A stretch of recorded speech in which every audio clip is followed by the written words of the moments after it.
Okay, so my final question is about an experience I had pretty much exactly 3 years ago. I discovered meditation and started to meditate every day, and then I gave a last try, like maybe a fifth try, to a book called The Power of Now. What happened is when I started meditating and I read the book, like I started from the beginning, and I started to experience shifts in my perception of reality. And once when I was on the subway on my way home, when I closed the book and I was going to go off, everything just changed in front of me. I started to feel such a sick, extreme love and joy, and I started to feel like see everything.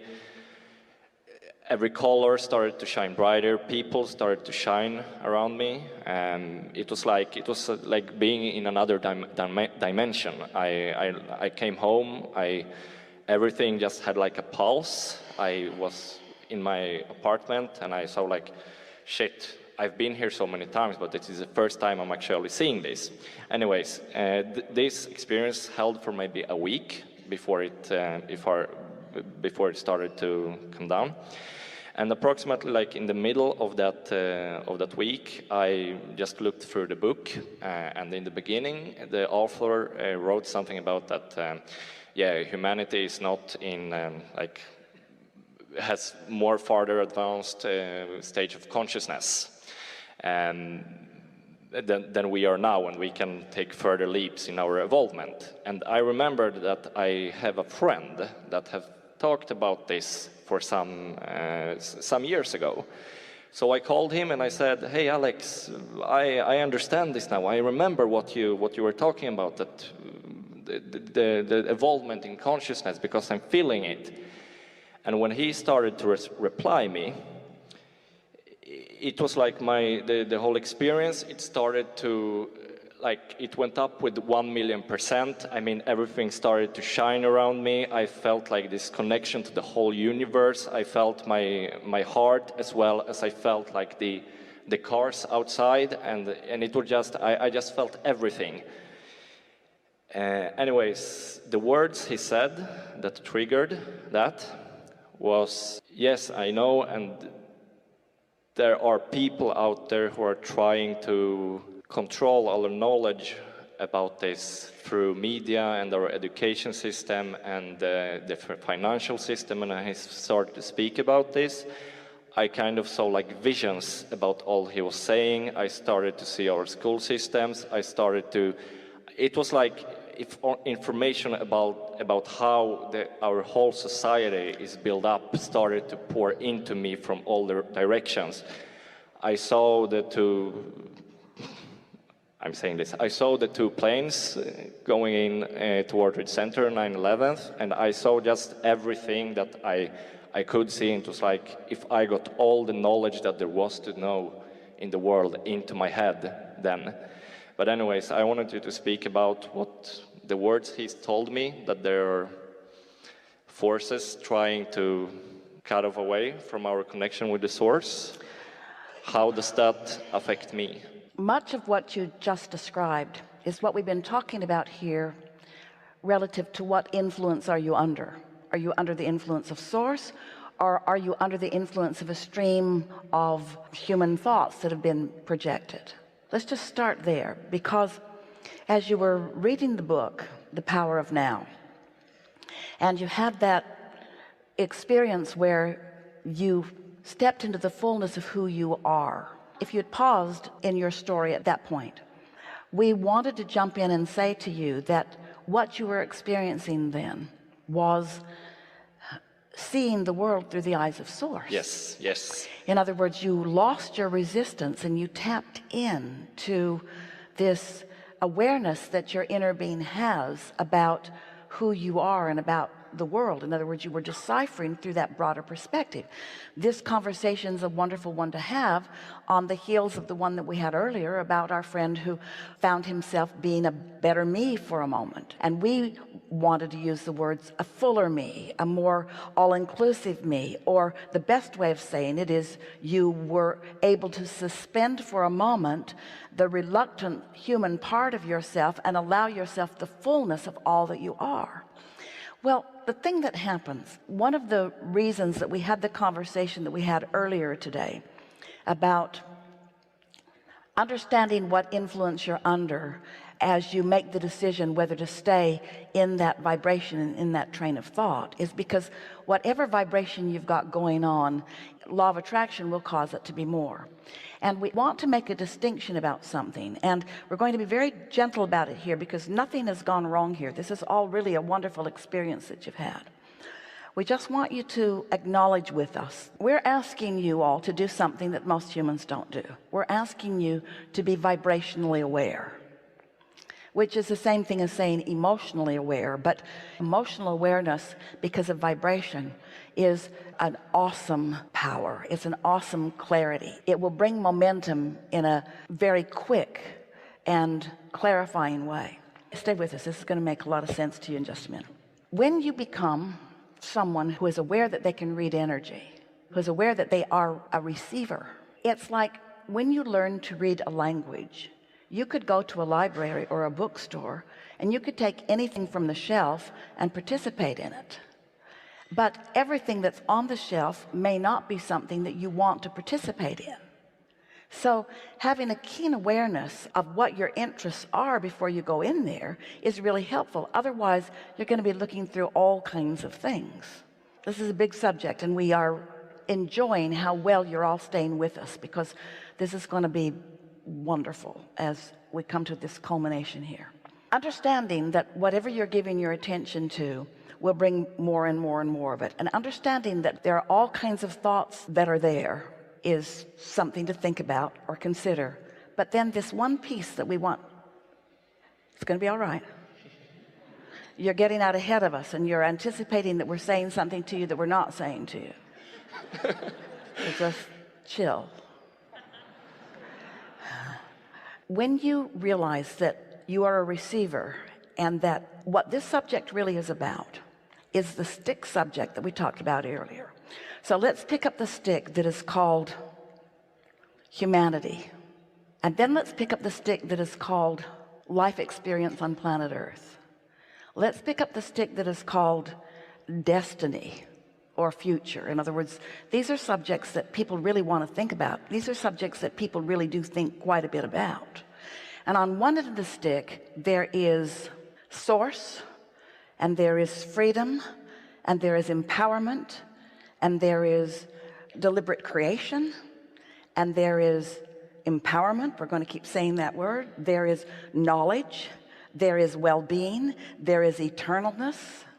And on the other end of that stick, there is control, there is worrisomeness, there is lack of freedom, there is dominance, there is domination.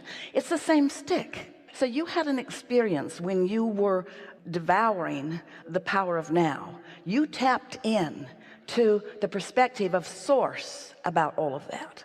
But you didn't maintain your connection with that because the other end of the stick began to creep in a little bit too. Because this was a new thought for you. This was a new thought that you were not yet. We really don't want to use the word disciplined. Someone used the word practicing like a muscle earlier. That's easier. But these were such new thoughts. You weren't solid in your ability to hold yourself in the vibrational frequency of your source. But you'd activated all of that. And then the next conversation that came to you was really the other end of the stick. There is no reality beyond the reality that any of you are creating. In other words, there could be a segment of you that are on this end of the stick, and that's the way your world and your life is treating you. And there could be a segment on the other end of the stick, and that's the way their life is treating them. And the thing that we really want to emphasize is what we were talking about the piles earlier, that there really only are two piles. And it's the pile of those who are in this moment in alignment with source energy, and those who in this moment are not in alignment with source energy. There is no world dominance. There is no one on this planet that has the ability to overtake you or empower you or to deprive you of the well-being that you want in the way that you began to describe it just a little bit there. But you certainly can block your own abundance, and when enough people are not understanding how the laws of the universe work and are not understanding their ability, their easy ability to tap into that, just like you did, just by reading a book and in just a little bit of meditation, you tapped into the fullness of that. It lasted for a long time with you. That's how powerful it is. This is not a hard thing to tap into, but because most people don't, what most people do instead is want that, but focus somewhere other than that, and then feel the absence of this thing that they want so much, so often that they begin to create a stream of consciousness that really does not have a source of reality. Say this again. There is no source of negative energy. There is only a source of pure positive energy, and here's why. You come into this physical body from that stream of pure positive energy, and you live and sort and sift through the contrast, and you launch these rockets of desires, and you put these powerful desires for more, for the evolution of that which you are, over here into this vortex, and your inner being focuses upon every good thing that you carved out of life experience and gives it undivided attention, so much so that your inner being has no resistance to all the good that you've carved out of life experience. And that vibrational reality, that vortex, that collection of energies, gathers cooperative components. In other words, all good stuff comes to that.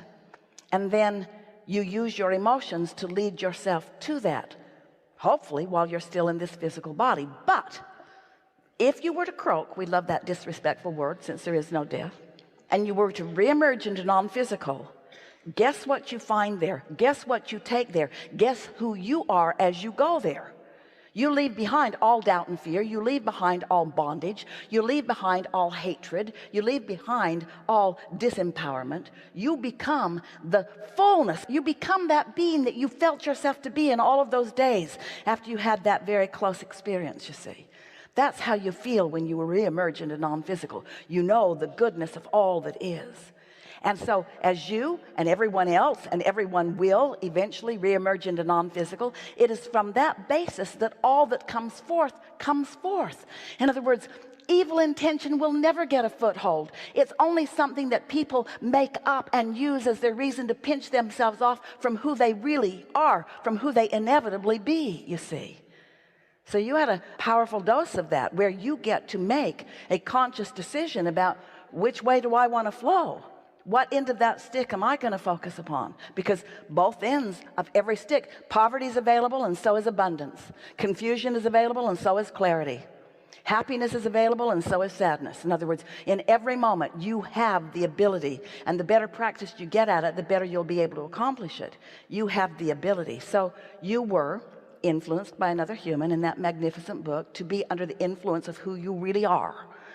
You found the influence of who you really are. Talk about, I don't even want to use the word better self, but you found the wholeness of who you are, you see. Does that make sense to you? Yes. Yeah. Yeah, it does. Yeah. It was a lot to consider. Did you get it? Yeah.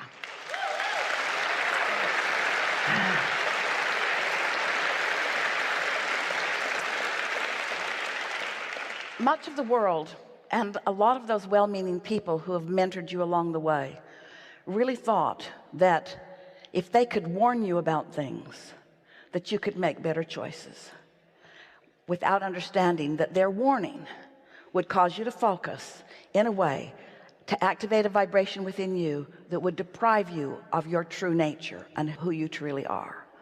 And there are a lot of people doing that these days, but there have always been a lot of people doing that. It's okay. They'll croak and they'll feel better. In other words, and the dilution ratio is so wonderful because new ones are coming in, skipping and knowing and loving, and old ones are croaking and skipping and loving and knowing, you see. Pessimists don't like to hear the words that well-being abounds. But well-being abounds, you see. It just does. It just does. It just does.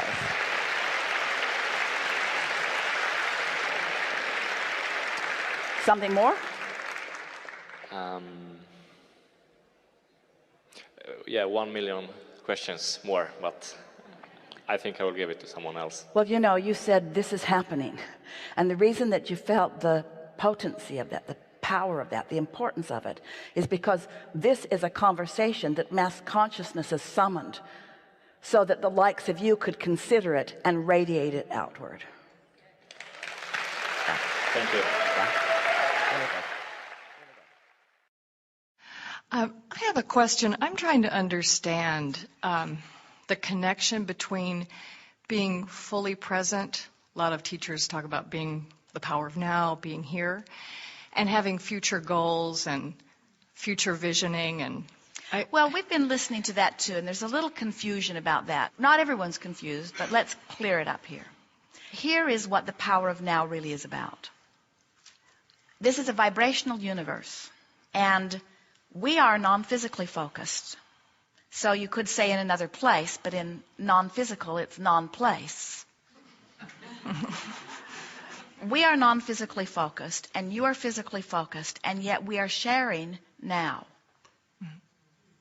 So when you think about now, or when you think about time, the best way to get your thoughts around that is to realize that here we are having this chat, and together we will take thought beyond that which it has been before. It's happened already here this morning. Have you felt it and heard it? So the universe has expanded as a result of our co-creative effort. So it is now more than it was. So before it was less, and now it is more. So rather than thinking in terms of time like past, present, future, let's just talk in terms of expansion, becoming more. So when you think about this expanding universe, then you realize that it's always expanding from where it is. And where it is now. So you might be thinking about the past, and you might be thinking about the future, but you're doing it all now. Because you can't vibrate other than now. You cannot be a point of attraction other than now. So the more you are aware of how you feel now, the more you have creative control of what is happening in your experience and what you are projecting into the future, but you're doing it all now. The thing that is confusing for people about now and future is that your future is being created now. Mm-hmm. And the only reason that that's tricky is because in your physical time-space reality, there is this buffer between the conception of the thought, the beating of the drum of the thought, the practice of the thought, and then the physical manifestation. In the non-physical realm, we do not experience this buffer of time, so future is now. When you have a thought about the future, you are now living that future experience. And it's happening faster for you here in this physical environment than ever before. We do not foresee your physical environment ever having simultaneous time. In other words, you will not think a thought and have instant manifestation. That's not the way you wanted it. This is leading edge. This is where you are massaging it. This is where the creation is imagined and then experienced fully in manifestation. Mm-hmm. So the power of now is all about the power of getting a handle on the way I feel, because the way I feel is my indication of my vibrational countenance. And my vibrational countenance equals my point of attraction. And my point of attraction equals my personal expansion in this ever-expanding universe. Okay, that's very good. Yes. Thank you. Yes, indeed.